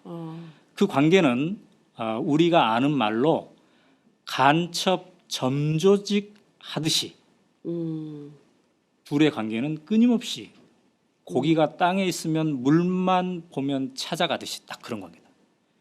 고기가 땅에 떨어져 있으면 물 있으면 그렇죠. 얼마나 얼른 가야죠. 얼른 가야죠. 예, 그 관계였다. 예. 근데 그 관계가 물과 고기의 관계가 예. 간첩 점조직 하듯이 만난 관계였다는 거죠. 예. 그러니까 굉장히 은밀하게 네. 만났다는 걸 이렇게 표현을 하는 거잖아요. 그러니까 신당동에서도 만났지만 네. 조순재 씨는 이제 최태민 씨의 집 당시 그게 역삼동에 있었다고 네, 하네요. 네. 예. 단층 기와집이었다고 합니다. 예, 예. 이쪽도 찾아왔다고 합니다. 박근혜 씨가 이제 이거는 14쪽에 네. 있습니다. 아마 정두원 의원은 전 의원은 이걸 가지고 19금 뭐 이렇게 얘기했던 것 같은데 제가 봤을 때는 뭐 한편으로는 그렇게 생각할 수도 있지만 그러나 두 사람이 얼마나 긴밀한 관계였나 정말 물과 고기의 관계였나 이걸 이제 보여주는 것 같아요. 자 찾아오게 되면은 은밀하게 만나야 될 거 아니겠습니까? 네, 네. 그래서 사람들 다 피하게 하고 눈에 안 띄게 하고 온다는 연락이 오면 다 피하고 집 안에 있는 사람들. 눈에 띄면 거부가. 왜냐하면 그 최태민 집에 식구들이 많았잖아요. 예. 최순실도 있었고 최순득도 있었고 최순영도 있었고 예. 많았어요. 최순실도 있고. 예, 그러니까 그래서 자기도 나도 마당에 있다가 집 뒤로 피해줬다. 박근혜가 온다고 하면. 예. 조순재도. 예. 그러면 박근혜가 방에 쏙 들어가고 예. 어느 방이요? 거기에 이제 그래서 이제 바로 그 방 얘기를 또 합니다. 어느 방? 이게 이제 14쪽에 이게 있는 건데 예. 이 14쪽이 바로 이제 이쪽인데요. 예. 여기에 이제 방과 관련된 얘기? 방과 관련된 그 골방에 대한 얘기가 예. 이렇게 그게 한두 평 정도 되는 예. 방이었다고 이렇게 얘기하는데 예. 자 조순재 씨는 말이죠. 그 골방에서 네. 박근혜 최태민 씨가 단둘이 3시간이나 4시간 정도 있었다고 합니다. 자 14쪽에 구체적으로 이런 표현이 나와요. 네. 3시간 4시간 안 나오고 둘이 있는데 그 골방이 요만한 거야 이런 표현을 해요. 이 방이 좀 좁고 길다. 한두 평 정도 되는 둘이 들어갔다 하면 3시간 4시간 있는데 밥은 먹어야 되죠. 밥은 문간에 갖다 놓으면 영감이 들고 들어가서 자기네들끼리 먹고 이렇게 영감은 최태민 씨를 얘기하는 거죠. 예. 예. 그러니까 그렇게 긴밀한 관계였는데 그러면 과연 몇 번이나 왔을까라고 예. 질문자가 물어봤더니 네. 한 달에 몇 번이나 왔습니까? 그랬더니 자주 왔다. 음. 이런 표현을 이렇게 하더군요. 네. 근데 그 회의를 했을까요? 뭐 심층 토론할 수도 있죠. 네, 심층 우리 토론을. 옛날에 시국 걱정하면서 네. 카페에서 예. 특히 그때는 수배당할 우려가 있었기 때문에 예. 80년대 초반 예, 전두환 예, 정권에 예. 아주 은밀한 골방에서 예. 서너 명이 토론하고 그런 적도 있었죠. 예, 그렇군요. 근데 이제 일부에서는 박관천 경정이 네. 그 얘기한 거 보면 이게 남녀 관계를 보고서 암시한 그런 네. 대목도 있지 않겠습니까? 네, 네. 근데 이제 두 사람의 나이는 네. 거의 40살 차이가 나거든요. 그렇군요. 그렇기 때문에 네. 그렇게까지 생각할 필요가 있을까 하는 생각이 드는데 근데 궁금한 것이요. 네. 뭐 시국 토론을 했을 리는 없고 굉장히 자주 간첩 점조직 하듯이 와가지고 최태민을 만났다는 거잖아요. 네. 제 생각에는 그 부인도 있고, 네. 그죠? 그 임선희 씨 부인이 있잖아요. 5번째 부인이긴 하지만 맞습니다. 부인도 있고, 그리고 애들도 있고. 그런데 밥은 또 누가 날라다 줬을 거 아니에요? 네, 네, 네. 그러면 이게 좀 그 정상적인 가정에서는 맞아요. 이렇게 할 수가 없잖아요. 그래서 어떤 이제 아줌마가 자꾸 오는 거잖아요. 그래서 이 14쪽에서 네. 그 질문자가 얘기를 합니다. 네, 그 식구들이 많이 있을 텐데, 네, 그 부담을 느끼지 않았을까 네. 이런 얘기를 했는데 네, 조순재 씨는 이 녹취록에서 어떤 표현을 쓰냐면 감수했다 이런 표현이 나와요. 감수? 뭘 그런 감수? 그런 장면을 감수했다, 감내했다. 왜냐하면 네, 표현이 이제 엄청난 대통령의 딸이다 이런 표현이 나오고 그다음에 엄청난 돈에 감수하는 거지 이런 얘기를 합니다. 그러니까 조순재 씨는 최태민이 박정희 대통령이 남긴 돈, 그래서 박근혜의 소유가 되었을 법한 그 뭉칫돈 이거를 관리하는 역할을 바로 최태민이 했기 때문에 그리고 그 덕분에 이 집안이 굉장히 찢어지게 가난했다고 하지 않습니까? 네, 이 녹취록에도 나와요. 얼마나 예. 가난했는지. 예. 굉장히 가난했대요. 예. 근데 이런 사람들이 엄청난 돈을 가지고 이게 혜택을 누렸기 때문에 예.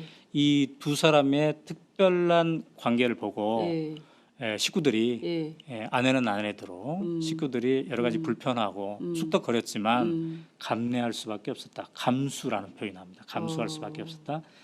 이런 표현이 나오는 거죠. 그러니까 이 둘의 특별한 관계가 예. 골방에서 서너 시간 같이 있을 관계잖아요. 예. 시국 토론을 했는지 어떤 종교적인 어떤 행위를 했는지 네. 또 다른 행위를 했는지를 모르겠으나 근데 이것이 단순히 이런 밀접한 관계만 국한되지 않고 돈까지도 관리하는 그 관계로 이어진다는 거죠. 정두원 전 의원이 그 팟짱에 출연을 해서 했던 얘기의 핵심은 네. 그 유경수 여사 사후에 네. 그 최태민 씨가 박근혜 대통령에게 접근을 해서 그 꿈에 네. 나왔다 유경수 여사가 뭐 이러면서 접근을 해가지고 실질적으로 박정희 전 대통령 사후에 그러니까 이제 그 이를테면 그 집무실에 있었던 돈 이외에 네. 박정희 전 대통령의 이른바 통치자금 뭐 이런 것까지 다 포함해서 누가 문을 열어줬겠냐. 그러니까 청와대에서 문 열어서 그 돈을 가져갈 수 있게 한 사람은 박근혜 대통령이다. 이런 얘기를 했거든요. 네. 그러니까 최태민 씨 일가가 아주 오래전부터 이른바 박정희 전 대통령의 통치자금 플러스 알파 그러니까 박근혜 대통령을 그렇죠. 통해서 그런 걸 다 관리했다. 이런 주장을 했습니다. 그 네. 문건에도 그런 내용이 나옵니까? 네. 일단 그때 이제 그 구국 봉사단 네. 혹은 구국 선교단, 네네. 한마음 봉사단 이게 다 같은 이름이에요. 네. 시기별로 이름을 이제 바꿔가는데 이때부터 조순재 씨는 이 녹취록에서 돈천지였다고 그래요. 집안이. 돈천지. 예. 집안이. 감당해낼 수 없는 돈천지였다. 예. 18쪽에 이런 표현이 나오네요. 그땐 돈천지지. 돈 많았어. 우리나라 재벌들이 다 냈어요. 그러니까 요새 예. 그 미르재단, 예. K스포츠재단 뭐 예. 이런 것에 재벌들이 헌납하는 예. 객출해서 내는 그런 거랑 똑같은 장면이 그때도 있었던 거예요. 그러니까 그때는 예. 구국봉사단의 예, 이름으로 그렇죠. 돈을 낸 거고 예. 재벌들이. 그때 당시에 이제 박근혜는 총재, 예. 그다음에 최태민은 명예- 비선실세. 비선실세. 예. 예. 뒤에서 이렇게 하면서 실질적으로 다 조종하는. 예. 자, 그래서 질문자가 이렇게 얘기합니다. 18쪽에서 구국 선교단 돈 관리는 누가 했습니까? 네. 조순재의 답은 돈은 철저히 음. 최가 다 관리했습니다. 최태민. 음. 근해가 그렇게 6억 원에 달하는 돈이 있었다고 하지 않습니까? 네, 네. 이게 조순재 녹취록에도 이제 언급돼 있습니다. 그다음에 또 뭐 스위스 은행에 50억 네. 이런 얘기도 또 언급돼 있어요. 네. 이거는 이제 전후 관계를 우리가 좀 더 조사해 봐야 되겠습니다만 예. 이런 뭉칫돈 이야기가 거론이 되는데 네. 이 돈의 향방에 대해서 전두환 노태우 정권은 전혀 건드리지 않았어요. 그냥 놔둔 거죠. 예. 그래서 그럼 그 돈이 어디 갔느냐? 네. 이걸 이제 요새야 우리가 요새 관심을 갖고 찾고 있는 있잖아요. 거죠. 예. 거기에 대해서 이제 이 조순재 녹취록은 구쪽에다가 이렇게 적고 있습니다. 전부 계집애들이, 그러니까 최태민의 딸들을 얘기하는 거죠. 계집애들이 다 사돈의 8촌까지 전부 분산시켜 왔다 갔다 정신이 없었어요. 그러니까 최태민의 그 가계도 아까 보지 네, 않았습니까? 네, 네, 예. 그 가계도에서 가계도를 보이는 한번 다시 보여주세요. 그 예. 사돈의 8촌들, 예. 그 사람들까지 재산을 분산시켰다.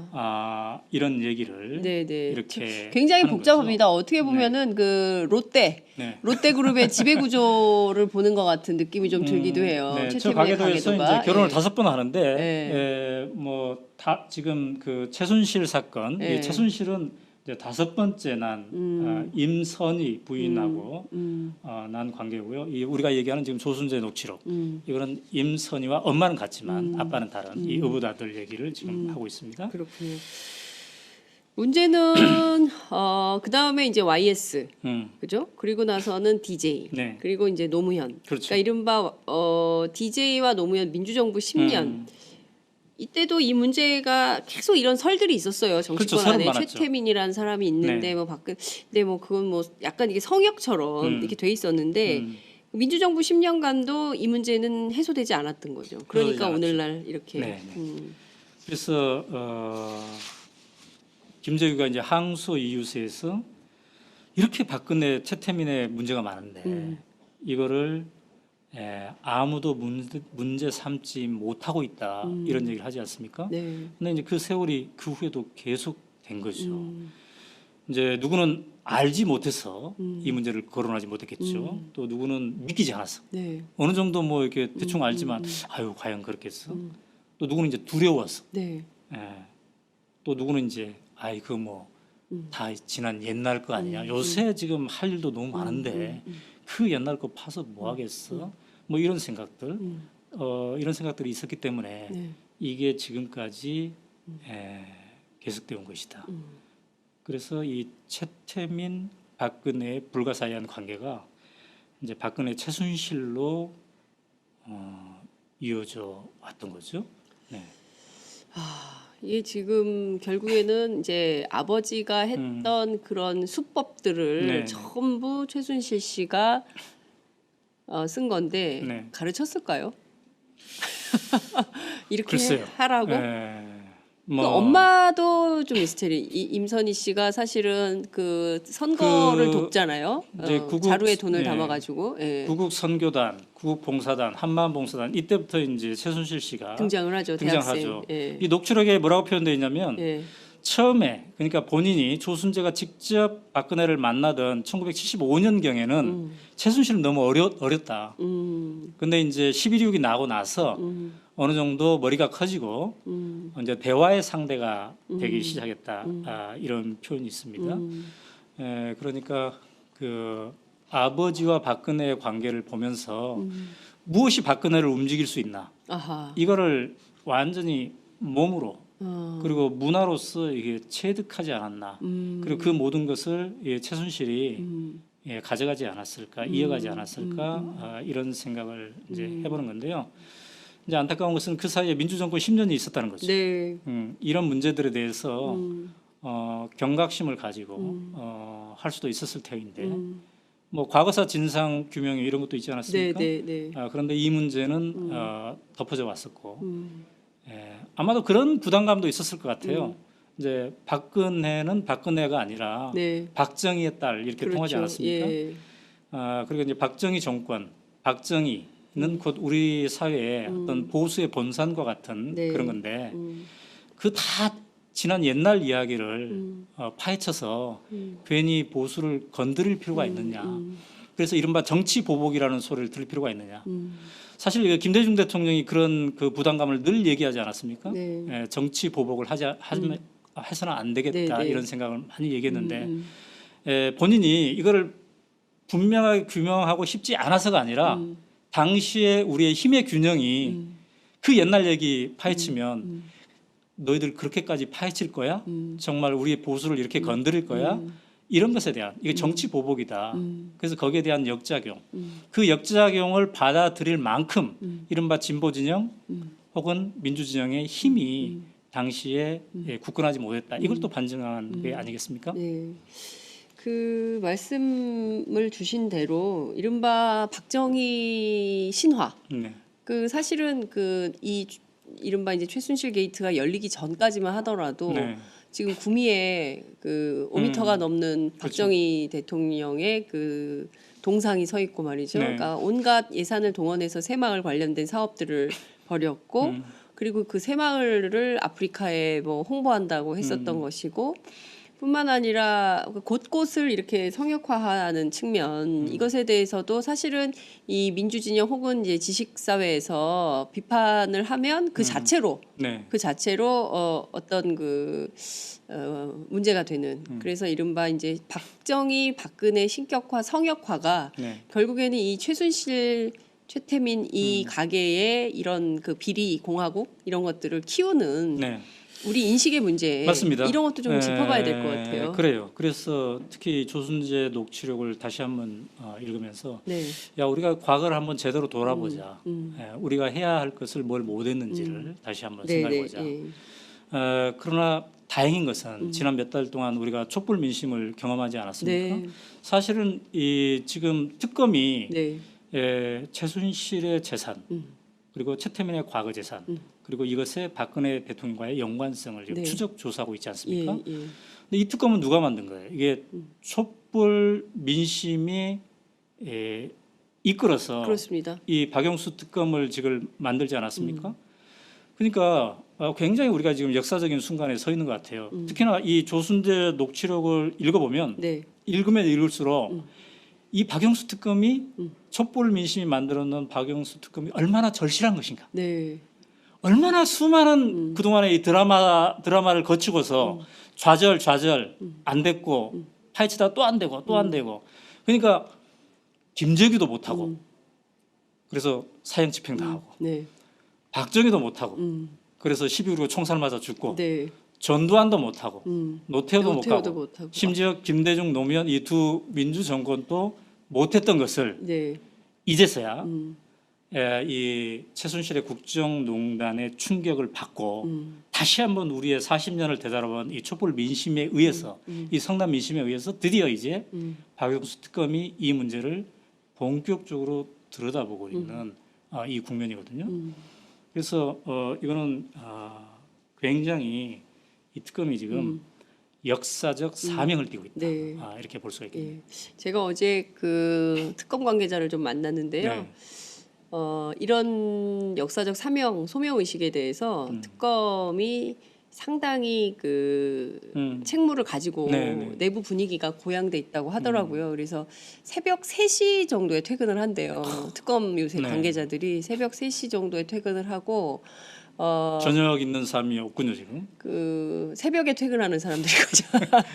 그래서 거의 그 하여튼 뭐 그 특히 이제 그 박근혜 대통령이 특검 기간을 연장해 줄리 만무하다라고 네. 판단을 하고 정말 하루를 이틀 사흘인 것처럼 그렇게 한가하지 않게 일을 하고 있다. 그래서 모든 사안 대한민국 지난 현대사에서 박정 시키고 절대로 누구 맡기지 말라고 했다. 그네가 다른 사람. 절대 누구 맡기지 말고. 조순재 씨는 그 파일에서 박근혜 대통령을 그네라고 그네라고 부릅니까? 표현합니다. 아, 예, 그네. 그네. 예. 그래서 이제 이 정말 박근혜는 왜 최태민에게 이렇게 돈 관리까지 맡겼을까?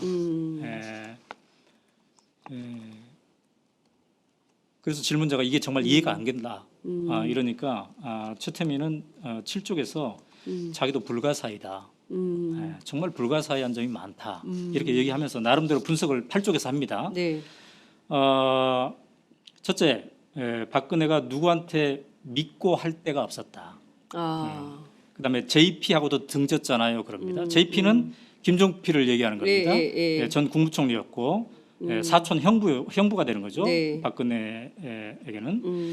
그리고 당황하기도 하고 돈이 많으니까 당황하겠죠. 네. 또 그리고 능력도 안 되고 경험도 안 되고 사회 경험이 전무하지 않습니까? 이런 표현을 합니다. 그러니까 사회 경험이 전무하고 네. 외롭고 함께 해줄 사람도 없는 상태였고 그다음에 그런 상태에서 조순재 씨는 이렇게 이어가는데 둘의 관계는 끝없이 험악한 관계였기 때문에 험악한 관계. 돈까지 맡길 수 있었다. 그러니까 이제 이런 표현이 나와요.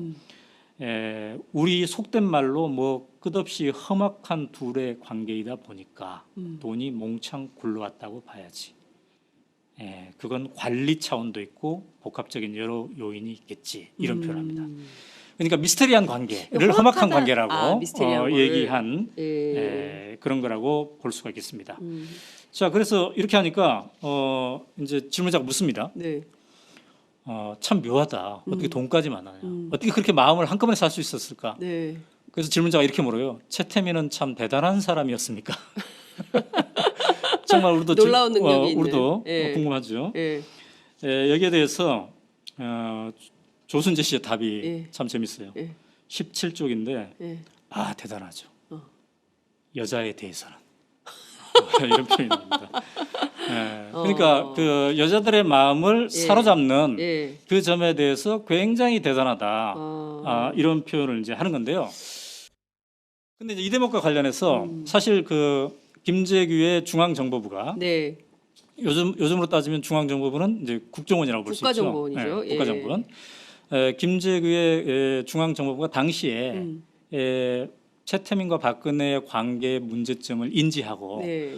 1979년에 그러니까 11.6 사건이 나기 직전에 네. 본격 조사를 합니다. 그래서 보고서를 작성하는데 네. 바로 그 보고서가 이제 이 보고서예요. 그 중정 문건입니까? 네, 이거는 이제 중앙정보부의 문건이에요. 예. 이것도 약 이제 20여 페이지가 되는 예. 이런 문건인데요. 여기는 이제 최태민이 누구인가에서부터 시작돼 가지고 예. 각종 비리 사항들 그리고 여자 관계들 예. 이런 최태민의 여자 관계. 이것도 이제 나오는데 예. 조순재 씨가 여자에 대해서는 참 대단하지 않았습니까? 이렇게 얘기하잖아요. 네. 근데 그 대목을 암시할 수 있는 해석이 될 수 있는 네. 그게 이제 여기에 나와요. 어떻게 나와 있습니까? 중앙정보. 거기? 근데 제가 이제 말로 옮기기에는 너무 민망해요. 참 민망한 그런 것들이 많은데 오늘은 조순재 녹취록에 대해서 얘기하기로 했기 때문에 예. 이건 나중에 예. 따로 한번 해볼 수가 별도로, 있는데 제가 보니까 음. 이 녹취록이 작성된 시점에서 최태민 씨는 66세였어요. 그 시점 그 시점에 66세. 1979년 당시에 66세. 예. 예. 근데 여기에 이제 거론되는 여성이 예. 12명이 거론됩니다. 12명이 거론되는데 이 중에 제일 나이가 많으신 분이 51세 당시. 그다음에 제일 나이가 어린 분은 이제 27세. 이렇게 돼 있어요. 그러니까 다양한 여성들하고 네. 관계가 있었다고 당시 중앙정보부는 조사를 했는데 네. 물론 이게 이제 어느 정도 사실인지 네. 우리가 알 길은 없죠. 네. 굉장히 오래된 시간이고 또 이 중앙정보의 조사를 재검증할 수 있는 방법은 없단 말이죠. 네. 그러나 당시에 중앙정보부가 만든 이 파일을 보면은 네. 오늘날 이 여자 문제 빼고 네. 이 각종 비리, 사기 이런 인사청탁, 뭐 인사 개입 이런 것들을 보면은 우리가 요즘 뉴스에서 최순실이 국정농단을 하면서 겪었던 그 모든 것이 여기 다 담겨져 있습니다. 그 모든 사례들이. 예. 그래서 당시에도 박근혜를 앞세우고 최태민은 이른바 비선실세가 되어서 뒤에서 이런 행위를 했다고 봐야 되지요. 어쨌든 주한미 대사관이 2007년 한나라당 경선 때 혹시 박근혜가 대통령이 될지도 모르니까 본국에 보고를 하지 않습니까? 네네. 부대사가 보고를 해요. 이게 이제 이게 위키리크스를 통해서 최근에 우리에게 네, 이제 네. 알려지기 시작했는데 그때 어떤 표현을 쓰냐면 최태민이 박근혜 몸과 마음을 완전히 지배했다. 이런 표현이 나오죠. 요거를 우리는 액면 그대로 잘 이해가 안 되지 않습니까? 예, 예. 그러나 이게 역사적으로 이 조순재 녹취록을 쭉 보다 보면은 이게 어떤 정황을 얘기하는 것인지 이게 우리에게 이제 알려지게 되는 건데요. 이제 제가 볼 때 이 역사를 거슬러 올라 보니까 분명한 것은 박근혜가 첫 만남에서부터 최태민에게 빠져든 건 사실입니다. 왜냐하면 최태민이 처음으로 이제 접근한 게 네. 1975년 2월경에 당시 유경수 여사를 잃고 외롭게 있는 박근혜에게 편지를 쓰지 않습니까? 예. 자기 꿈에 유경수 여사가 나타나서 너를 도와달라고 했다. 그녀를 도와달라고 했다. 그래서 3번이나 편지를 쓰는데 그래서 이 편지가 박근혜의 마음을 움직여서 결국 만나는데 그게 3월 6일 날 만나거든요. 당시에 1975년 2월 달에 편지 썼고 이제 3월 6일 날 만나는데 근데 놀라운 건 뭐냐면 한 달 보름도 안 돼서 네. 첫 만남 있는 지 한 달 보름도 안 돼서 네. 최태민이 이른바 구국 선교단을 박근혜 후원으로 만들고 거기에 총재가 됩니다. 그러니까 우리가 생전 모르는 사람, 네. 40세 나이가 차이 나는 사람, 예. 그동안 인사도 못했던 사람인데 예. 만났는데 한 달 반 만에 예. 전국 조직인 예. 구국 선교단을 만들어서 당신이 총재하시오. 내가 후견하겠습니다. 이런 얘기를 할 정도면 한꺼번에 확 빠져들었다고 볼 수가 있겠죠. 모르겠어요. 일반 상식으로는 자, 그리고 또 하나 도무지, 분명한 건 뭐냐면 이해할 수가 없어서. 분명한 거는 조순재 씨도 네. 그렇게 가까이 있었던 조순재 씨도 참 미스테리다. 왜 그럴까? 이런 얘기를 막 하잖아요. 네, 네. 그 힘이 어디서 나올까? 네. 도대체 네. 박근혜 뭘 알고 있길래 그렇죠. 어떤 힘을 움직였기에. 예. 근데 분명한 것은 예. 이런 최태민은 1994년에 죽습니다. 그러니까요. 뭐 설이 많아요. 예. 왜 죽었는지. 예. 겉으로는 심장마비인데 뭐 또 다른 설, 뭐 타살설 여러 가지가 있습니다. 어쨌든 죽어요. 근데 이때 죽고 나서 이 박근혜 관리를 그동안 최태민이 해왔는데 네. 그 힘이 고스란히 이제 최순실로 승계가 된다는 거예요. 예. 예. 근데 이제 들리는 말로는 최순득하고는 친구잖아요. 네. 나이가 같잖아요. 네. 박근혜 대통령하고.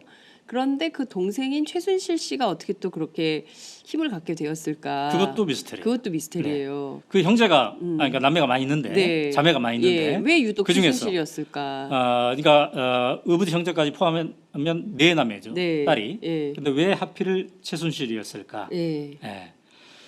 어쨌든 제 생각에는 최근에 최순실의 이 국정농단 사건을 보면서 이 조순재 녹취를 통해서 역사를 거슬러 올라가 봤더니 네. 최태민이 박근혜에 대해서 가졌던 힘을 고스란히 최순실이 갖게 되었다는 거죠. 그러니까 이게 단절이 안 되는 거예요. 네. 그러니까 아버지가 죽고 딸로 그대로 간 거예요. 예. 그래서 중앙정보부가 조사한 이게 네. 아마 우리 특검이 조사하는 거랑 굉장히 비슷할 거예요. 예. 그 그러니까 지금 유형들이. 제가 보기에는 지금 이제 1970년대 김재규가 조사했던 그 파일이나 지금 윤석열 검사가 하고 있는 파일이 예. 그 훗날 뒤에 그렇죠. 지금 뭐 30년, 40년 뒤에 또 우리 후대 검찰이 그때는 이런 일이 있으면 안 되는데 여하튼 네. 나중에 역사가 두 개의 문건을 놓고 비교하면서 어떤 차이가 있는지 공부하는 기회가 있지 않을까 싶습니다. 네. 그 중요한 것은 박근혜와 최태민의 관계 상당히 문제가 있고 위험하다라고 네. 해서 김재규 중정부장도 결국에는 그 거사 사고 이렇게 저격하기 전에 그렇게 해서는 안 된다라고 해서 이제 소위 불러가지고 침국 사건도 하지 않습니까? 그렇습니다. 네. 예, 이 끊임없이 있었는데도 이게 잘 해결되지 못했던 아버지도 딸의 문제를 해결하지 못했던 거 아니냐. 네. 이런 얘기도 있어요. 그와 관련된 내용도 좀 녹취록에 있습니까? 그렇죠. 그러니까 이제 이 불가사의한 관계, 네. 물과 고기와 같은 관계, 음. 이게 이제 누가 보더라도 좀 비정상적이지 않습니까? 네. 그래서 이것에 대한 문제를 이제 다 안 거예요. 그래서 이제 혹시 박정희 대통령은 모르고 있나 이런 생각에 네. 김재규 당시 중앙정보부장, 예. 요즘은 이제 국가정보원장이 부활을 시켜가지고 네. 조사를 시킵니다. 그 조사 결과가 이제 이거라고 볼 수가 있잖아요. 네네. 근데 이 조사 과정이 어땠는지가 또 이 보고서에는 막 나와요. 아. 그러니까 김재규의 중앙정보부가 네. 도청까지 한 거예요. 이 조순재 녹취록의 4쪽에는 뭐라고 표현되어 있냐면 조순재 씨가 자기네들끼리 사무실에서 얘기했는데 1분 만에 저쪽에서 안 돼요. 아, 김재규의 중적에서 중앙정보부 쪽에서. 네. 1분 만에. 네. 아, 그때도 도청 기술이 굉장히 그러니까 뛰어나죠. 그런 도청 혹은 스파이를 심었겠죠. 네. 근데 이걸 또 알고 박근혜와 최태민 쪽에서 중앙정보부에서 우리를 캐고 있다는 걸 알고 그쪽도 결사적으로 또 대결을 했다는 겁니다. 표현이 이렇게 나옵니다. 4쪽에. 박근혜와 최태민은 김재규를 결사적으로 씹었다. 저걸 두면 큰일 난다고. 그러니까 두 세력 간에 이제 갈등이 그러니까 이를테면 이런 있었던 거네요. 겁니다. 최태민과 박근혜가 한편, 그리고 이제 중정. 그렇죠. 이렇게 해서 서로 싸우는 거죠. 네. 네. 네. 서로 죽여야 된다고 생각하는 네. 건가요? 이 지금의 그 박근혜 청와대에서도 예. 누가 비선실세 역할을 예, 차지할 예. 것이냐를 예. 가지고 이렇게 하지 그렇죠. 않습니까? 맞아요. 그런 거랑 이제 비슷하다고 볼 수가 있겠죠. 어쨌든 그런 과정을 통해서 바로 이 이제 보고서가 만들어지는 건데요. 이 보고서를 이제 박정희 대통령이 어쨌든 구두로는 듣고 네. 정말 사실인지 믿기지 않잖아요. 네. 그래서 이른바 이제 친국을 합니다. 예, 불러요. 왕이 예. 직접 예. 전에 이제 자기와 관련된 예. 친족이나 부하나 특별한 이 관리를 이제 이른바 조사하는 거잖아요. 예. 근데 그 자리에서 예. 중앙정보부의 국장도 배석하고 그랬는데 이 조순재 녹취록에 의하면 네, 네. 중앙정보부가 다 조사를 했는데 그 자리에서는 증거를 못 낸다는 거예요. 왜요? 그러니까 자기네들이 조사한 증거를 다 제시하면 박근혜는 그 자리에서 맞아 죽을 것이다. 아, 아버지한테. 이런 생각을 이제 한 거예요. 예. 그다음에 또 한편으로는 예. 여기에 이런 표현이 나옵니다. 자식 이기는 아버지 없지 않습니까? 그러니까 자기네들이 증거를 제시했는데 네. 우리 그네한테 물어보니까 이게 사실이 아닌다고 하는데 너는 왜 거짓 정보를 가지고 이렇게 얘기하느냐 하면 작살나는 거예요. 이 중앙정보부 조직이. 예. 그러니까 이러지도 못하고 저러지도 못하니까 애매하게 예. 이거를 이제 버무렸겠죠. 그래서 여기서 이제 최종적으로 진실 고백을 하면 오히려 그렇죠. 나한테 그게 그 해가 있을 수 있기 때문에 차라리 그냥 없는 걸로. 그런데 바로 예. 이 자리에서 예. 박정희 대통령이 우유부단한 모습을 보였기 때문에 10월 11.6 사건이 일어난 겁니다. 김재규가 총으로 이제 쏴서 죽이는 거죠. 예. 물론 김재규의 육성 녹음 최후 예. 진술서를 지금 들어보면 예. 자유민주주의를 지키기 위해서 나는 독재자를 쏘았다 예. 이렇게 얘기하는데 예. 그 이후에 여러 가지 근거 중에 하나가 바로 예. 이 최태민 박근혜 관계에 대한 얘기를 하고 있는데요. 그게 항소 이유서에 네. 분명히 네. 적혀 있습니다. 항소 이유서에는 이렇게 적혀 있어요. 피고인 그러니까 김재규죠. 이런 비위 사실들 가지고 다 보고를 했는데 이런 일을 아무도 문제 삼는 사람이 없어서 자기가 박근혜 대통령에게 직접 보고를 했다. 그런데 대통령이 뭐 정보부에서 이런 것까지 하냐 이렇게 반문을 했대요. 그래서 놀랬다는 거죠. 자기 딸을 보호하려고 그런 거죠. 이런 대통령 태도를 보고 놀랬다는 거예요. 그래도 이제 사실을 알렸더니 자기가 직접 조사하겠다, 친국하겠다 해서 했는데 제대로 안 됐다는 거예요. 그런데 이 친국을 통해서 말이죠. 무슨 일이 발생했냐면 전에는 최태민이 구국 선교단의 총재였고 네. 박근혜는 그냥 후견인이었어요. 예. 근데 이 친국을 통해서 그래 그럼 박근혜 네가 공개로 나서라. 그래서 박근혜 총재를 하고 네. 최태민을 비선실세로 만든 거예요. 최태민은 뒤로 빠진 거예요. 예, 이 친구 그랬더니 이후에. 예. 문제가 계속됐다는 거예요. 예. 그래서 김정희가 자기의 항소 이유서에서 나는 왜 총으로 쏘았나 그 항소 이유서에서 예. 바로 그게 그렇게 얘기를 합니다. 음. 주변의 비위에 대하여 음. 아무도 문제 삼지 못하고 음. 또 대통령 자신도 그에 대한 판단을 그르치고 있다는 판단을 했다. 그래서 더 이상 안 되겠구나 이런 판단을 결심하는데 중요한 게 됐다는 거죠. 어쨌든 박근혜는 박정희 대통령 직접적으로는 1979년 10월 26일 밤에 궁정동 청와대에서 이른바 연회를 하다가 네. 김재규의 총에 맞아 죽었지만 이 배경적 원인을 따져보면 딸 박근혜와 최태민의 이 미스테리한 관계 이게 함께 있는 거죠. 이게 그 한편의 대하 드라마, 네. 대하 소설을 읽는 것 같은 느낌이 듭니다. 그러니까 시간은 한 48분 정도 흘렀는데 여러분은 어떠십니까? 이게 뭔가 좀 정말 가슴 아픈 슬픈 우리 현대사 독재자로부터 파생된 그리고 독재자의 딸로부터 파생된 이 역사가 지금까지도 오고 있다는 생각이 좀 드는 건데요. 그 뒤에 박정희 사후에 전두환, 노태우는 좀 이 네. 고리를 끊어야겠다고 생각하진 않았을까요? 그러니까 이게 심각한 내용도 게 있어요? 예. 심각한 게 예. 박근혜 대통령은 12.16으로 세상을 떠났는데 박정희. 예. 박정희는 예. 김재규 중앙정보부도 부장도 사형 집행을 당했는데 네. 박근혜 최태민의 관계는 계속됐다는 거예요. 그렇게 문제 삼고 그렇게 단절하려고 했던. 근데 그 후에 이제 군사 쿠데타로 전두환이 대통령이 되지 않습니까? 그렇습니다. 한때 전두환은 집권 초기에 좀 분리시키려고 했어요. 최태민을. 그래서 전두환이 박근혜로부터. 네. 예. 전두환이 그 최태민을 강원도 군부대로 보냅니다. 한두 달. 군부대. 네. 예. 그게 이제 13쪽에 나와요. 예. 박통 죽고 나서 전두환이가 군부대를 보내고 그랬는데 그러나 본격적으로 그네는 절대 건드리지 않았다. 신성시했다. 전두환이 네, 그네를 그네는 신성시했다. 절대 건드리지 않았다. 예. 그 친구들이 재산 관계니 이런 거 조사한 거 없어요. 그때 조사를 했으면 많이 나왔을 텐데 이렇게 13쪽에 적고 있습니다.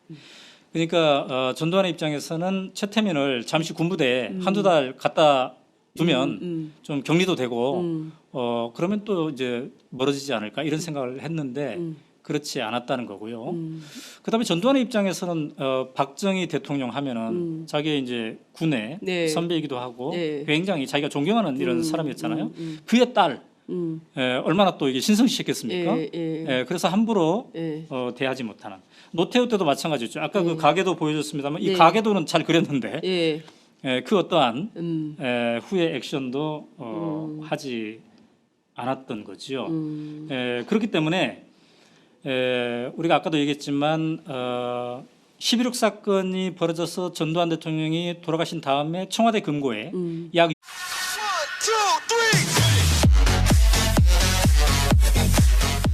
구체적으로 네.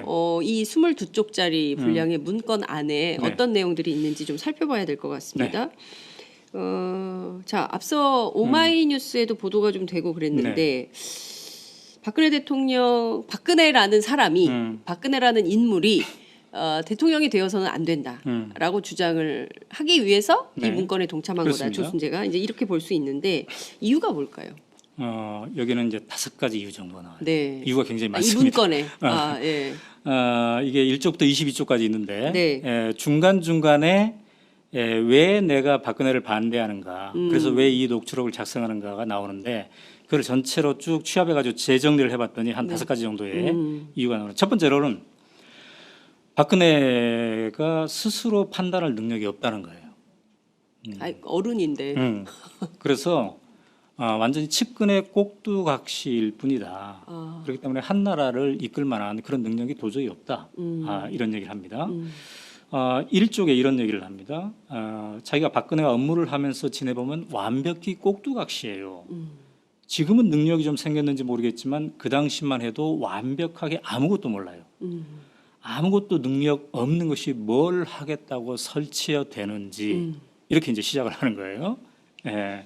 그다음에 이 완벽하게 꼭두각시라는 표현이 세 차례에 걸쳐서 그러니까 이쪽에도 나오고 20쪽에도 이렇게 나옵니다. 100% 꼭두각시였습니다. 이런 표현이 나와요. 네. 그리고 나한테 뭔가를 물어보면 이렇게 쏙닥거려주면 그게 한자도 틀림없이 그대로 말을 하게 된다. 이런 표현도 나오고요. 한나라당 당대표 한다고 설칠 적에 누구하고 만나서 무슨 얘기 어떻게 할지 예, 거꾸로 나에게 다 물어볼 판이었다.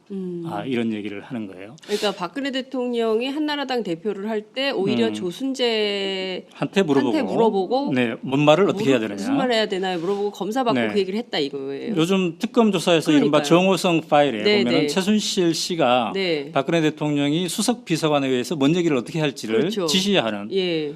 제시하는 그렇습니다. 이런 게 예. 나오면 또 그대로 얘기되고. 예. 근데 그게 놀랍게도 예.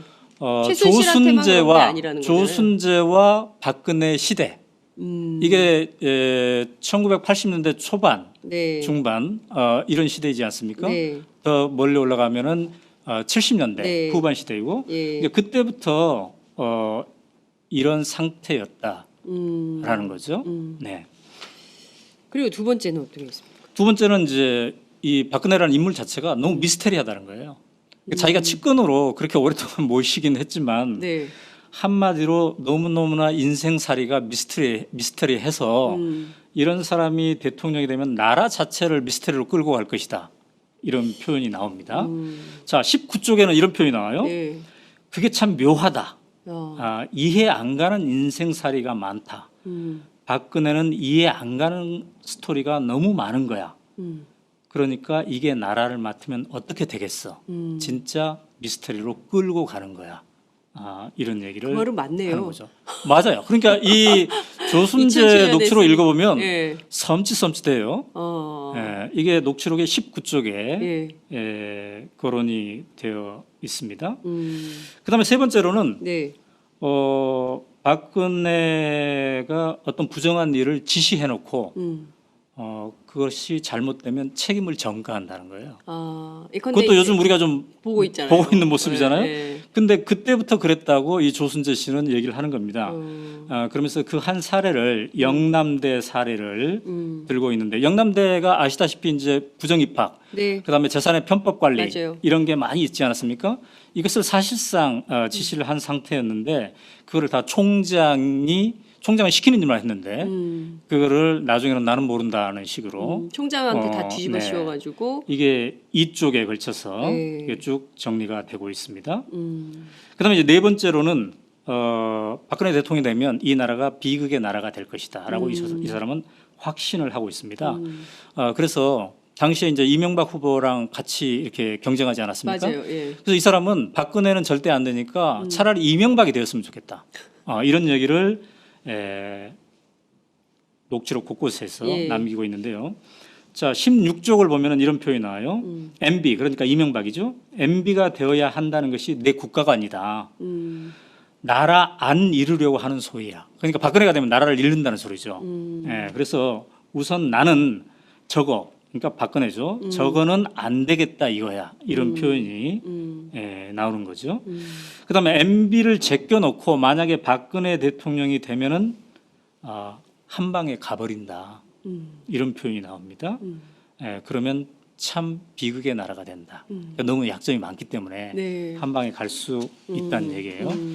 그래서 이제 이 녹취록을 작성한 다섯 번째 이유가 이어집니다. 네. 그 다섯 번째 이유는 뭐냐면 예.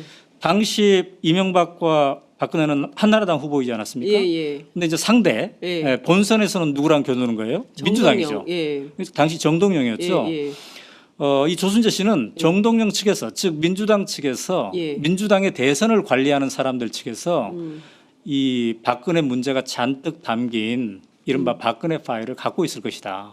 박근혜의 과거를 알고 있을 것이다. 예. 박근혜가 얼마나 형편없는 사람이었고 예. 거기에 얼마나 검은 그림자가 많이 들어오져 있는지를 정동영 측에서 다 알고 있을 것이다. 그렇기 때문에 후보가 박근혜가 되면 한 방에 훅 가버릴 수 있다는 거예요. 그거를 우려해서 네. 절대로 한나라당 후보가 되지 않아야 된다라고 생각하는 거죠. 그렇군요. 네. 그것이 이제 3쪽에 서술되어 있는데요. 네. 그렇게 되면 본 게임에 가서 불어버리면 게임이 안 된다. 바로 끝나버린다.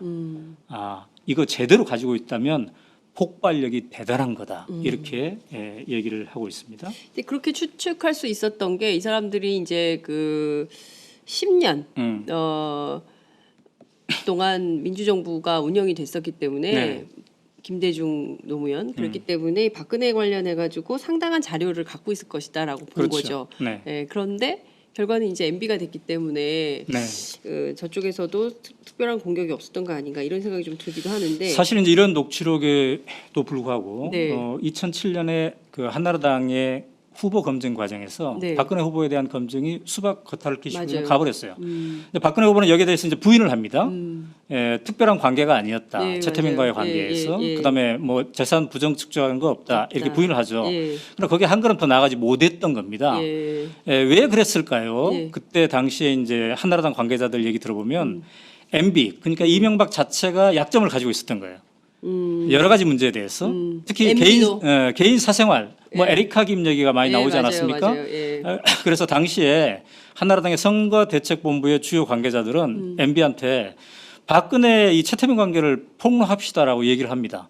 그러나 MB가 그런 사생활은 거론하지 말자 이렇게 하는데 그 핵심적인 이유는 사생활 거론하면 어때요? 저쪽에서도 사생활 거론하겠죠. 그렇죠. 예. 그럼 에리카 김도 등장하게 되고 예. 여러 가지 복잡한 일들이 많이 나온다. 그러한 어떤 셈법에 의해서 이 의혹이 더 깊게 파헤쳐지지 않았던 것 같고요. 그다음에 이제 정동영 후보 측에서는 네. 어차피 박근혜 후보가 탈락했으니까 네. 굳이 뭐 다시 이거를 검증할 필요가 없지 않겠나 이렇게 생각했겠죠. 그래서 이게 이제 2007년 대선에서는 거의 문제가 되지 않고 이어져 나왔던 겁니다. 박근혜 대통령 입장에서는 요행 뭐 그럴 수도 이었네요. 있죠. 그렇게 네. 넘어오긴 했는데 어찌됐든 지금 다 흘러간 마당에 다 모든 게 낱낱이 네. 밝혀지고 있는 이런 상황인데요. 우선 그 녹취록 대화 중에 네. 최태민 씨 그리고 박근혜 대통령 두 사람의 관계는 어떻게 네. 서술이 되어 있습니까? 사실 그게 이제 핵심이에요. 네. 이 녹취록에서 가장 핵심적으로 규명해보고 싶어하는 게 네. 바로 그 대목이었는데 네. 저도 요즘 그 특검발 뉴스 네. 또 여러 가지 뉴스 보면서